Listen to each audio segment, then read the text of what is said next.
I have to start today's deep dive with a confession. Oh. It's a memory that is just seared into my brain from, I think, fourth grade. And I have a feeling a lot of people are going to relate to this. Okay, I'm listening. Okay. Especially if it's about that era where everyone was suddenly obsessed with their sign. Oh, I know exactly where you're going with this. The playground hierarchy. The playground hierarchy, exactly. So picture this. You're 10 years old, you're by the swings, and kids are trading these astrological stats like they're, I don't know, high-value baseball cards. Mm-hmm. You had the Leos just strutting around going, I'm a lion, I'm the king of the jungle. Apple food chain. Right. Then you had the Scorpios trying to look all mysterious and dangerous, talking about their sting. Of course. Even the Aries kids were like running into walls because they're the ram. It was cool. It was a brand. And then you have the poor kid who has to quietly admit, I'm a Cancer. Oof. The crab. The crab. The source material we're looking at today opens with this exact scenario. Yeah. The author talks about just the wrinkling of noses they faced. Yeah, that's tough. Because at 10 years old, you don't hear nurturing water sign. You hear a scary word and you see a picture of a creepy crustacean. It is a PR nightmare. It's a tough break. You're basically starting your social life with a handicap. Seriously. No. But the author mentions a turning point, and this is where it shifts from, ew, gross, to, wait a minute, I might be winning. And it has nothing to do with the stars. Nothing. It has everything to do with the calendar. The summer birthday advantage. The summer birthday advantage. It dawned on them that while, Capricorns were having their birthdays totally overshadowed by Christmas, Right. the Cancers were living it up. Lake parties, cookouts, sleepovers on a Tuesday just because there's no school. It turns out July is prime real estate for a kid. It really is. But what's so fascinating here is that this childhood anxiety, this whole is my sign weird thing, it actually leads us to a much bigger question. And a much more objective one. Exactly. It moves us away from the playground and into, well, hard data. Right. And that is the core mission of today's deep dive. We are not here to read your horoscope. We're not going to tell you if you'll meet a tall, dark stranger. Or why your Wi-Fi is broken. Right. We are asking something strictly statistical.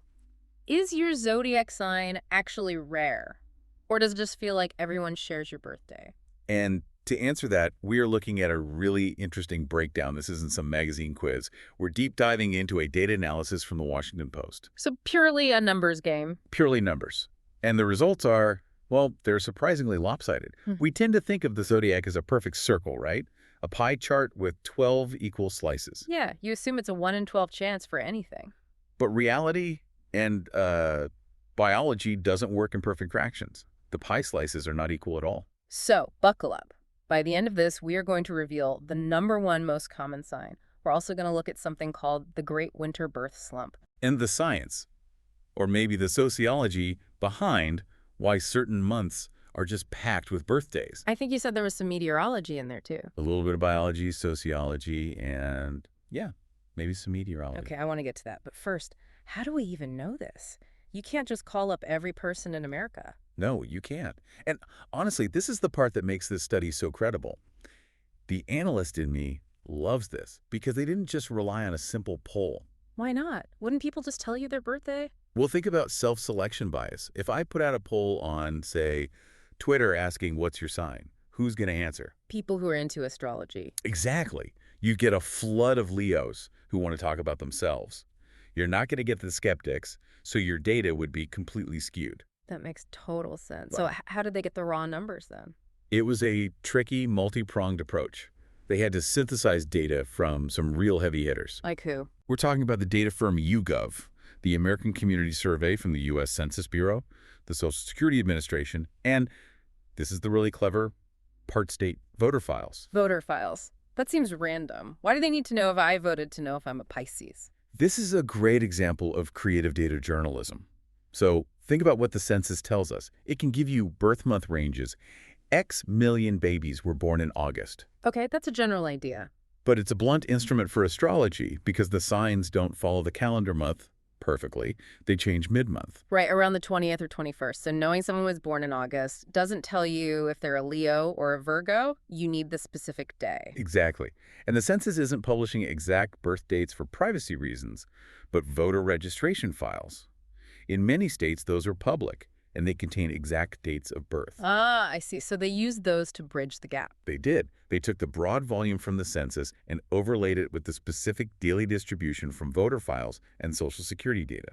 So they essentially built a heat map of the national birthday frequency day by day. Precisely. And I think that's an important takeaway. Astrology is often seen as woo-woo, but this ranking, this is demographic hardness. Yes. This is population data. Which brings us to the big reveal, the heavyweight champion of the zodiac, who's the most common sign in the United States.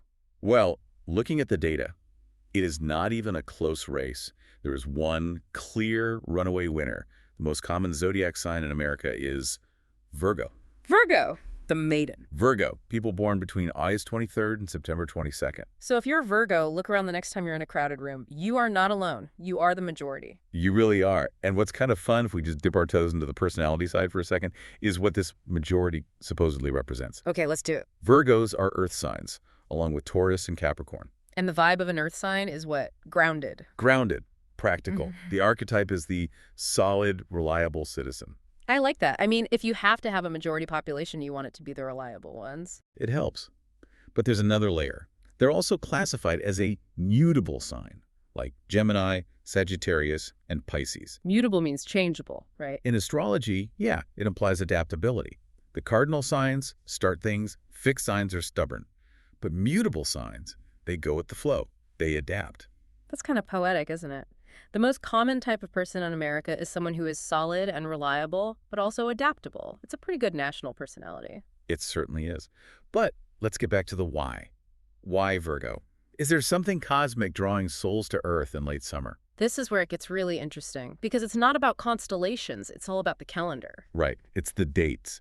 The source highlights a massive statistical dominance. It's not just that Virgo wins, it's that the month of September just crushes it. The statistic that blew my mind was this.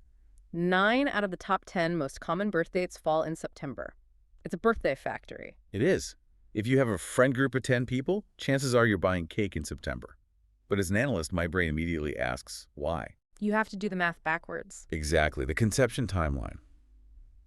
If a baby is born in mid-September, when was that baby initiated? We're talking roughly 40 weeks prior. 9 months, which lands us squarely in it. Late November and December. The dark, cold days. The dark, cold days. The source material points to the sociology of winter. First, it's cold outside. The snuggle factor. The snuggle factor is real. In the U.S., late November and December bring a drop in temperature. People stay indoors. The days are shorter. You're not out playing beach volleyball, you're on the couch. You're on the couch, but it's not just the temperature, right?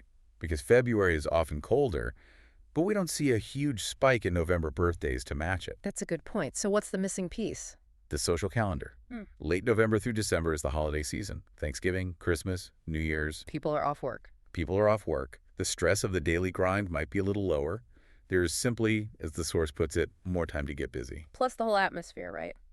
Mistletoe, cozy fires. It's cuffing season. Exactly. So Virgo's dominance is basically a result of holiday cheer, vacation days, and freezing temperatures. I love that. We are a nation of holiday romances that turned into September babies.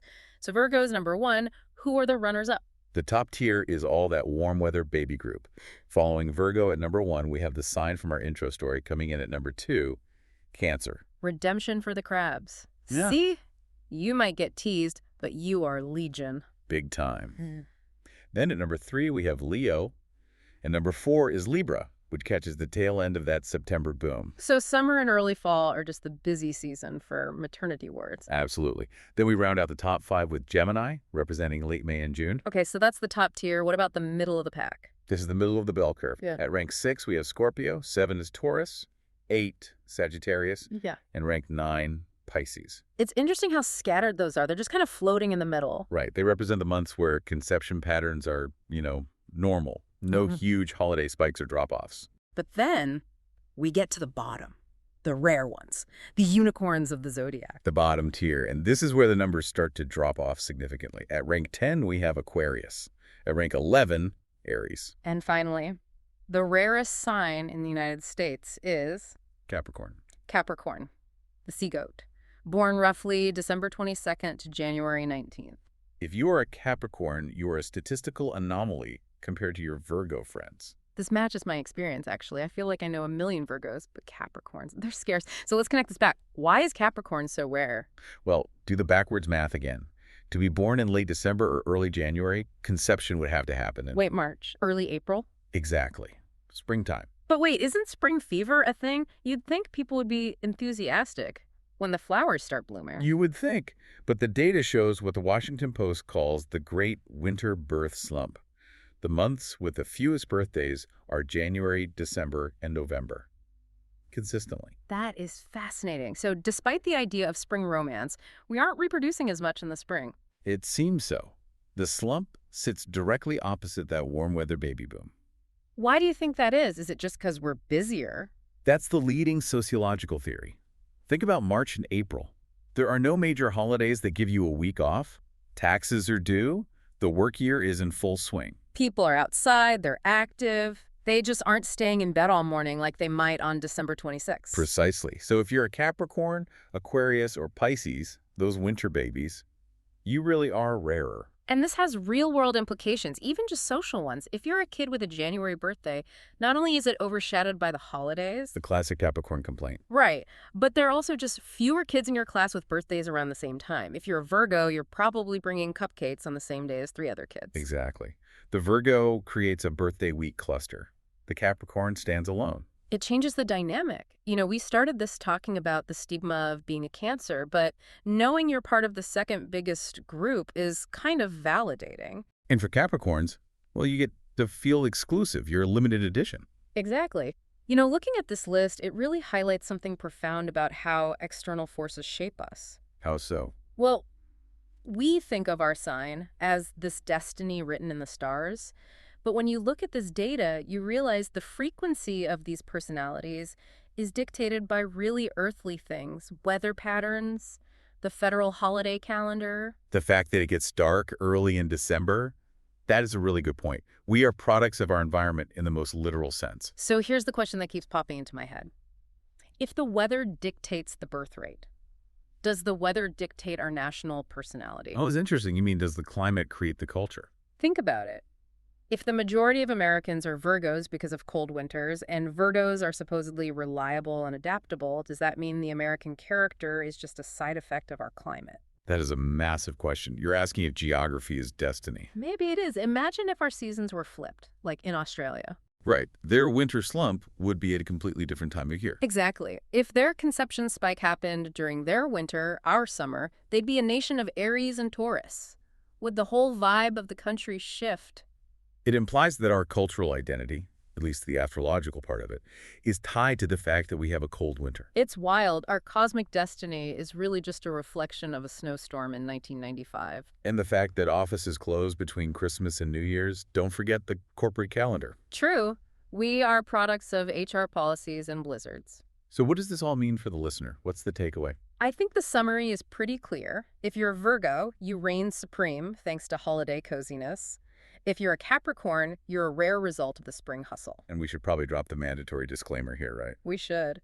The source reminds us that astrology isn't considered a hard science. We've been using data to count people, but that doesn't validate the horoscope predictions themselves. Right. The fact that there are more Virgos is a hard fact. But the idea that Virgos are reliable, that's still in the realm of pseudoscience. No, but as the article says, it is fun to dabble. It's fun to see how you stack up. It gives you a sense of place. It does. You realize your birthday isn't random. It's part of a wave. I love that. So next time someone asks, what's your sign? Don't just think about the constellation. Think about the calendar. Ask yourself, was I a holiday romance baby or a spring fever outlier? A humbling thought. Thanks for diving into the data with us today. Always a pleasure.